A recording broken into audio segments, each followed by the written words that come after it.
প্রিয় সম্মানিত নাগরিকগণ, আপনারা জানেন এই বগা সেতুটি তিনটা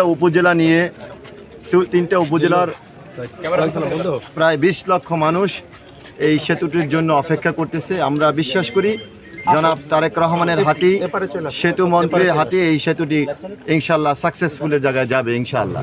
হ্যাঁ, আজকে আমাদের তো অনেক বাউফলবাসী তথা এই পটুয়াখালী জেলা বলতে হবে সবারই আমাদের, বিশেষ করে 10 মিনা, গলাচিপা, বাউফল, আমাদের সবারই প্রাণের দাবি একটা আকুল আবেদন, আমাদের স্বপ্ন আশা ছিল যে এই বগা সেতুটা হবে। এটা আমাদের একটা স্বপ্ন ছিল। আজকে আমাদের খুবই একটা আনন্দের দিন। আমরা সবাই এখানে উপস্থিত হয়েছি। আজকে আমাদের সেতু মন্ত্রী আসছেন এটা পরিদর্শন করার জন্য।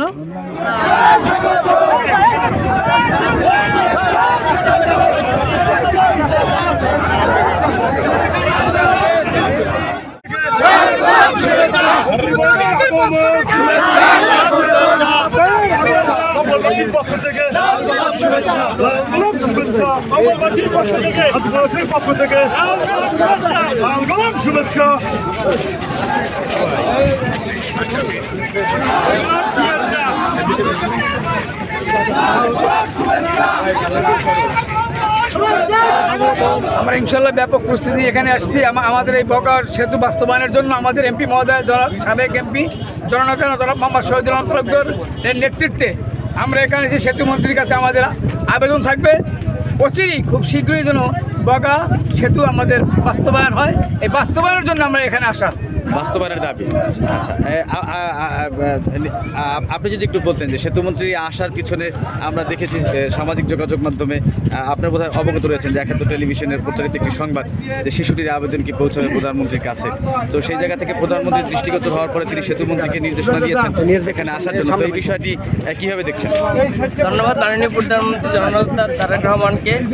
সে একটা অবশ্যই চিঠির যে তার যে নিউজের কারণে যে তার যে চোখে বাজছে এবং সে যে মাননীয় সড়কমন্ত্রীকে এখানে তদারকির জন্য পাঠাইছেন, এটা আমাদের বাউফলবাসীর পক্ষ থেকে, জননেতা শহীদুল আলমের পক্ষ থেকে তাকে শুভেচ্ছা অভিনন্দন। এবং এই আমাদের এই সেতুটা খুবই দরকারি, কারণ আমাদের ঢাকা থেকে এই পর্যন্ত আসতে গিয়ে আমরা শুধু একটা নদীরই সম্মুখীন হই, যার কারণে আমাদের এখানে আমাদের অ্যাম্বুলেন্স সহ যে কোনো কিছু আটকে থাকে বিপদ আপদের কারণে। আমাদের বগা সেতুটা আমাদের সকলের জন্যই দরকারি। এবং মাননীয় প্রধানমন্ত্রীকে ধন্যবাদ এবং 71 টিভিকেও ধন্যবাদ, তারা এই নিউজটি জননেতা জনাব তারেক রহমানের দৃষ্টিগোচর করছে এবং আমাদের যে এই আমাদের সেতু যেন খুব দ্রুত বাস্তবায়ন হয়, এটাই আমাদের। ধন্যবাদ। যদি আপনার অনুভূতির কথা জানাতেন।